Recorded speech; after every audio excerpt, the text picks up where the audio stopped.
braf iawn cael eich cwmni chi wrth i ni fynd trwy gyfnod yr Adfent efo'n gilydd. Heddiw di'r degfed o'n myfyrdodau yn y gyfres. Rwan, mae'n siŵr mae'r newyddion mawr yr wythnos hon ydy fod y brechiad i Covid-19 wedi cyrraedd y wlad hon a dechrau cael ei rannu. Ac yn wir, mae yna sôn hefyd am brechiadau eraill sydd ar y ffordd. Ie, mae Brexit yn y newyddion hefyd, a rhai pethau eraill, ond dyma'r peth sy'n rhoi mwyaf o lawenydd i ni. A mi fod yn cynnig ffordd i ni fedru dechrau meddwl am fywyd cymharol normal yn dod yn ôl i'r wlad. Mae'r gobaith o fedru gweld yn gilydd, mynd i'r siopen ddibryder, cyfarfod mewn caffi dros baned ac wahodd teulu a ffrindiau'n cartrefi, heb orfod hyn yn ynysu, neu heb i rhywbeth gwaith ddigwydd i ni. Wel, mae hynny'n siŵr o fod yn cynhesu'n calonau ni'n tydi. Ond mae yna rai sydd yn dweud, os can nhw gynnig y vaccin, dyn nhw ddim am ei gymryd o. Maen nhw'n dweud na tydyn nhw ddim yn trystio'r cyfan. Maen nhw'n credu fod y broses wedi cael ei rithro. Dyn nhw'n credu fod y vaccin yn ddiogel, a pwy a wyr pa sgil effeithiau welwn ni'n dod o'i gymryd. Ac wrth gwrs mae'n eraill wedyn sydd yn credu'r si sydd di mynd ar led. Mae cynllwyn mawr i'r cyfan gan Bill Gates y dyn y tu ôl i Microsoft ac sy'n un o bobl mwyaf cyfoethog y byd.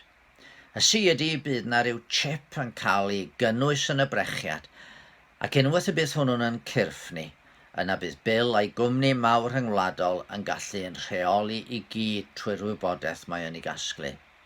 Dyma be ydy Big Brother is watching you, go iawn yn te. Rwy'n mae rai mi gyfadde, tydw i ddim yn un sydd yn dueddol o gredu'r conspiracy theories yma. A mi fentra i gymryd y brechiad os fyddai'n cael ei gynnig o. Ond mae hyn wedi gwneud i mi feddwl am rhywbeth arall. Os ydy'r brechiad yma'n lawenydd, mae genedigaeth Iesu'n cael ei ddisgrifio fel newyddion da o lawenydd mawr, a hynny i'r holl bobl.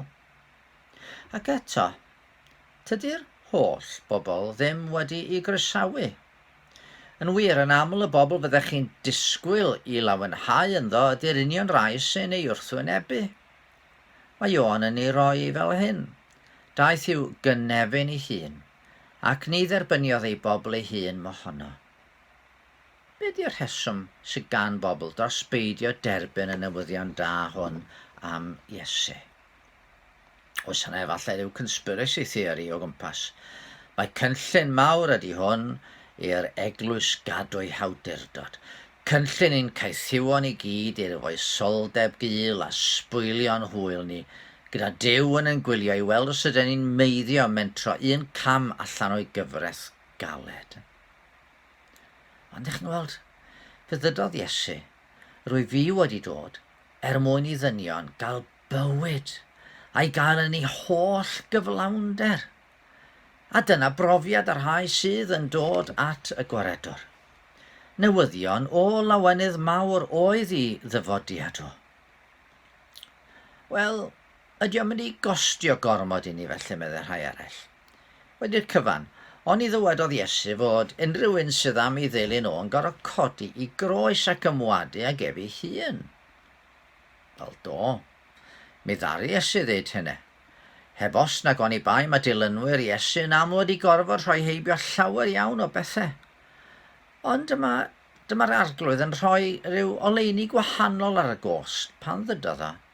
Pa elw a gaiff rhywun o ennill yr holl fyd, a'i ddifetha neu i phorffedu ei hun.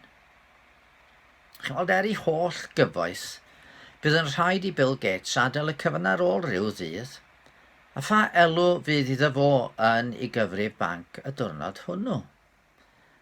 Ac felly, ie, mae rhaid i ni wylio dros yn heneidiau. Neu falle bod rhai'n dweud fel Herod gynt, mae hwn am fy sodli fi oedd i ar orsedd fy mywyd. I am the master of my soul. Dyna ydy dymuniad mawr dyn yn de. Gallu bod yn arglwydd ac yn frenin ar ei fywyd a'i galon ei hunan. A mae mae Iesu'n bygwth hynny. Yndi mae o. O, chi'n gweld fe gynlluniwyd gorsedd yn calon ni ar ei gyfer o. Dyna pryd y cawn ni wir fod lonrwydd pan fyddwn ni'n ildio yn calon a gadael iddo fo ddod i mewn i arglwydd ieithu. Oherwydd gewch chi ddim arglwydd mwy caredig, mwy trigarog na hwn. Bydd hwn trwy i ras a'i ddoethineb yn well mwyn ni na pe bydden ni'n cael dewis yn ffordd yn hunain. Does dim rheswm digonol i wrthod y gwaredwr. Yng ngeiriau un garol da ni'n ei chanu yma yng Capel y Ffynnon bob blwyddyn. Ef ydy'r bugail sy'n ceisio'r colledig. Ef yw'n brenin yn gorwedd mewn cryd. Gorsedd ein calon sy'n disgwyl amdano, rhown iddo goron ein bywyd i gyd. Gadwch chi newyddion. O arglwydd yn Duw, da ni'n diolch dy fod ti yn dod ato ni i fod yn waredwr ac i fod yn arglwydd. O Dduw, da ni'n gwybod bod ni angen gwaredwr.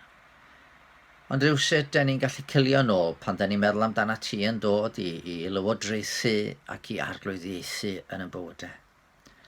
Maddau ni am yn diffyg ffydd, a helpa ni heddiw i sylweddoli mae ti ydy'r brenin a'r arglwydd gorau fedre fod, a fedre ni'n neud dim gwell tasan ni ar yr orsedd yn hunan.